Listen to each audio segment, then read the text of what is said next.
Hey everyone, in today's video, I'm going to explain how you can add another MCP server which will allow your agentic AI to interact with the web data.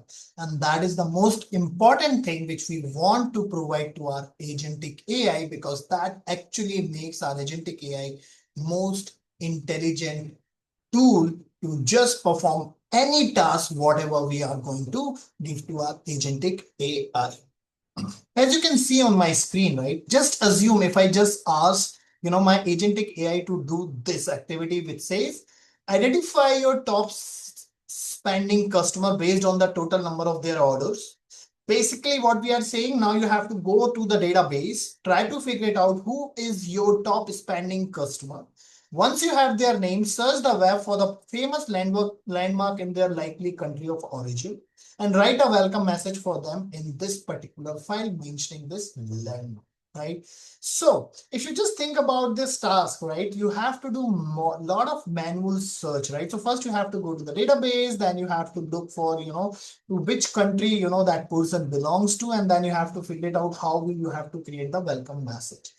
Now see how this agentic AI, once I integrate the another MCP server, which allow it to just get connected to the web, then how it just do this, without even any manual intervention, right? So let me just, put this content over here. Right. So if you run it, this is how it is going to run. So let's just understand what all code needs to be changed to just have another additional MCP server app.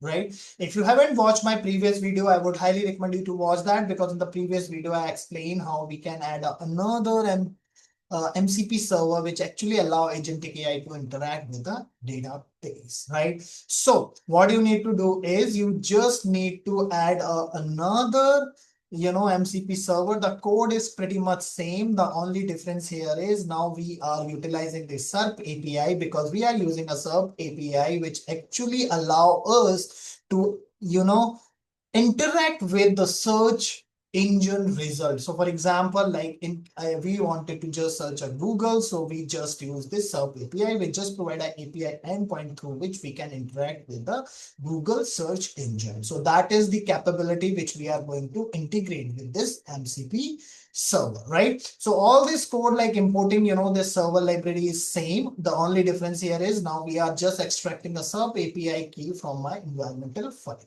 Now, this is the decorator, which actually we need to use to tell, okay, this function is now the new tool for server, right? Now, again, we are just checking, making sure the SerpApi key is already set, and this is what the query which we are going to get when, when our MCP client is going to request server to execute this web search, then it is just going to provide this query and this query will have these three parameters, right? So basically not a parameter, but it will have this query. So it is going to create this parameter, which is basically a payload through which SerpApi can, make the request to the Google search engine result. So basically this is a parameter or the payload, I would say, to just, hit the endpoint of a SerpApi to get the result of a Google search engine. So what we need an API key and the source, and then we have this queue query. So query we are going to get from the MCP client. Now we are using this HTTPX async client, right? This is the library through which we are going to interact with this, SerpApi, endpoint, right? So if you hit this SerpApi.com, then you need a parameter. In parameter, you need this payload, which we have constructed with the help of a query. And this query is actually going to come from the our MCP client. And MCP client will get this information from the large language model response to the specific activity or the task that we are going to request our agentic AI to perform, right? So it's pretty straightforward. We are just making a client with this async client and getting this request and passing the payload. Once we have this information, then we are just storing a response and we are giving this response back to the client. So we are just making few things. We are just checking few things over here to just ensure that, whether the result is good enough to just give it back. So this is where you have to just build the SerpApi documentation to understand how the result actually being structured. So we're going to have an answer box. We're going to have a snippet. We have an organic result. So this is what you have to just see. So this is again just a Python logic, which you can understand very easily. right? So this is what you have to do here. And now your new tool is also ready to be, executed or utilized by the MCP client, right? So now what we have to do, the next thing which we have to do, if you remember in previous video, we have to come here in our agent and we have to add this new tool to our constructor of simple agent, right? So this is the line which we have to add, which tells that now we have another server where we have this particular tool to be executed, right? So which is Python. Apart from that, again, whenever we are going to add a new tool, we have to add this entry into our prompt so that it can figure it. And this is the same structure which we have been following for the other system as well. So here we have to add that. So let me just quickly get that information from my notepad. Okay, so we have that.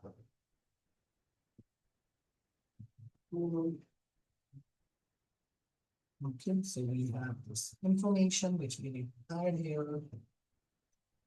Okay, so we have this simple agent after this database. We have to add this, right? So this is done. Okay, so these are the only two places we have to make the changes. First, we have to add here the with server information, and then we have to change this external information in the prompt so that LLM can easily decide based on our task whether it has to execute the web search function or not. I think that's pretty much it. The two changes which we need to make. Now we know that whenever we have to add a new server, these are the two places in the agent file we have to make the changes, right? So that's pretty much it from the coding perspective, and then we can just quickly start the server. So now our server has been started, and if I just come back here, if this is what we are doing here, right? We can just quickly ask something where we can see whether it has to make the connection to the okay. How many moons does Mars have? Multiply that numbers by 50 and save the result to augmented for Mars and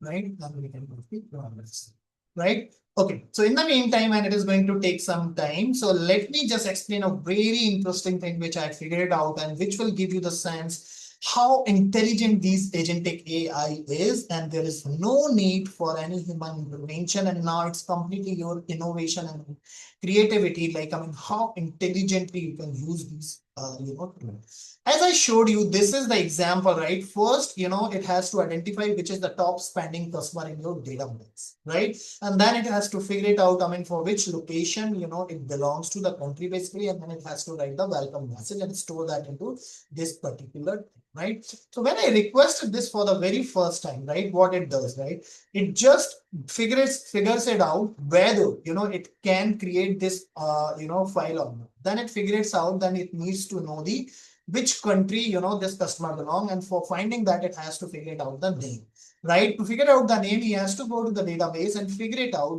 which customer is the top spending in their inventory, right? So basically the very first thing which agentic AI has to do is during the thinking model, it has to figure it out. Okay, now it has to interact with the database server, and this is the function which it has to execute, and then it create this query which completely makes sense, right? So let's see first name, last name, sum of this total as total spent from customer and orders, matching the customer ID, and grouping by with the customer, all those things, and then we are total spending, we are just descending. So we are just ordering by the descending. So we are just taking the very first record. If we are descending, it means that the top most customer will be at the top, right? But the problem is if I just go back to my DB, so if I just show you my customer table, right, it doesn't have first name, last name, it has only name, right? So this query actually gets failed. The moment it gets failed, because LLM gave this information to the client, and then client goes to the server. This is what this flow says. It's created, it requires, MCP client to just interact with the server with this information. Then it executed that and figures it out. Okay, this cannot be executed because there is no first name and last name. right? And that is where the intelligence comes into the picture, right? So then it says that the tool result error executing the query. Please check your query syntax and things. So now this gives the sense that, okay, now we have to manually intervene something. No, this is what the beauty of agentic AI is. In step two, once a client, MCP client get that response, it's give it back to the LLM. So it's still LLM is able to figure it out. Now my first activity for this task has not been completed, and then again it's verify why it is trying, why it is failing, right? And then again it's try to just change the query and try to hit the database again, and then again it figures out, okay, there are some column which is still not present. First it find out that, okay, the column first name doesn't exist. Again it's try to do something else. Then again, it's based on its understanding, it's keep trying all these kind of stuff, making changes here and there. And if you just see at the last, it realized that it has to hit this query so that it get all the column. And then it figures out, okay, now it has a name as a column, right? So first it just put the select star. I have analyzed the previous step and database schema. The error, this does not exist from step one, combined with the successful but unexpected query result in a step four, where it actually just hit this select a star from the customer table and strongly indicate that customer doesn't have the first and last name column, but instead it has a single name column, right? So it figures it out in three iteration that, okay, which column to be picked up to create the query. And then it create this particular query, where it's just very intelligently create this query, and we can just fire this query on the back end. And you can quickly see now it's Charlie Brown. This is the spend, the total spending which it has, right? So this is what we are expecting, right? Since we have given only the 5 steps, so basically we don't want to put on our agentic AI into the infinite loop. So we said that you only have to do this iteration for 5 times, and 5 times it just figures it out, the right query, which is very good to start with. We can just increase the number of iteration, then probably this complete task will be done, because now it knows which query to be fired. So in just next 3 more steps, this will be done. And that is where I just requested the same thing again here, right? So now you have to understand, this is the second time I'm trying to hit the same task, right? So again it's try with the same query, and then it figured out there is some problem, right? Again it's try to hit this, again it's try to hit this. In just third one, it figures out this is how it has to figure. So now the strategy has been changed. Now it, rather than hitting a select star, it is trying to figure it out what all columns this customer table is having, and now it is utilizing the information schema.column, because this is completely dedicated to the Postgres. So the beauty here is the agentic AI is automatically figuring out what kind of database you are using, because this system table is completely different for every database, be it Oracle, Sybase, Informix, or DBT, right? So that is again an intelligent move which this agentic AI is doing automatically. We don't have to tell anything to our large language model or the agentic AI. Then it runs this and it's just extracted the correct information. Now you can see it's accepted that information, and then again it's figured it out. It has to now move to the file system, where it has to write the final answer, right? And again it has to make a large language. Now we can just quickly see, but if you just see the content, welcome Charlie Brown, we are so glad to have you as top customer, and we would love to give you a trip to see the statue of.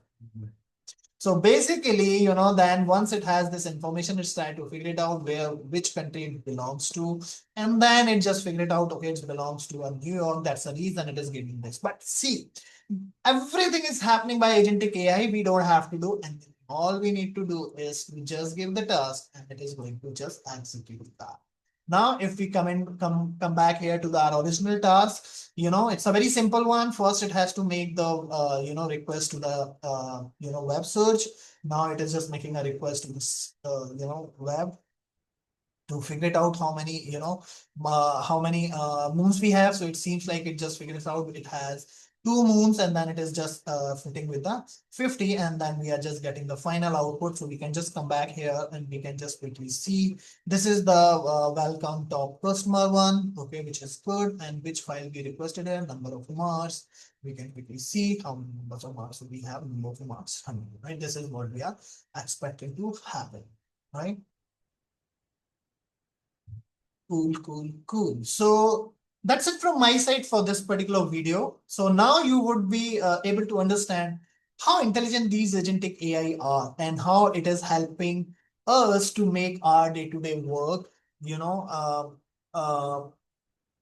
day-to-day work, how we can just do our day-to-day work in a more effective and a more optimized way. So start you building an agentic AI which can take care of your day-to-day work in your software, development life cycle. So there are a lot many use cases where currently I'm working upon, and I will just, once I have all those done, then probably I will just publish a video, because I have few ideas where I'm just trying to build the agentic AI to see if I can just have that end-to-end working, especially for end-to-end cycle of building an application and just deploying to the production environment on a cloud side. That is very, very large project of the product I'm currently working upon, but I'm making a very good progress on that. And soon, once it has reached into the situation where I can just give you a working demo, then definitely I will publish a YouTube video. And I would also urge everybody to start utilizing all these agentic AI, write the code around it, and try to understand what kind of, the power it is providing to you as a software developer. I think it's not only for software developer, for every industry, this is giving a lot of opportunity to use these tools in a more intelligent way to become more innovative, effective, and efficient.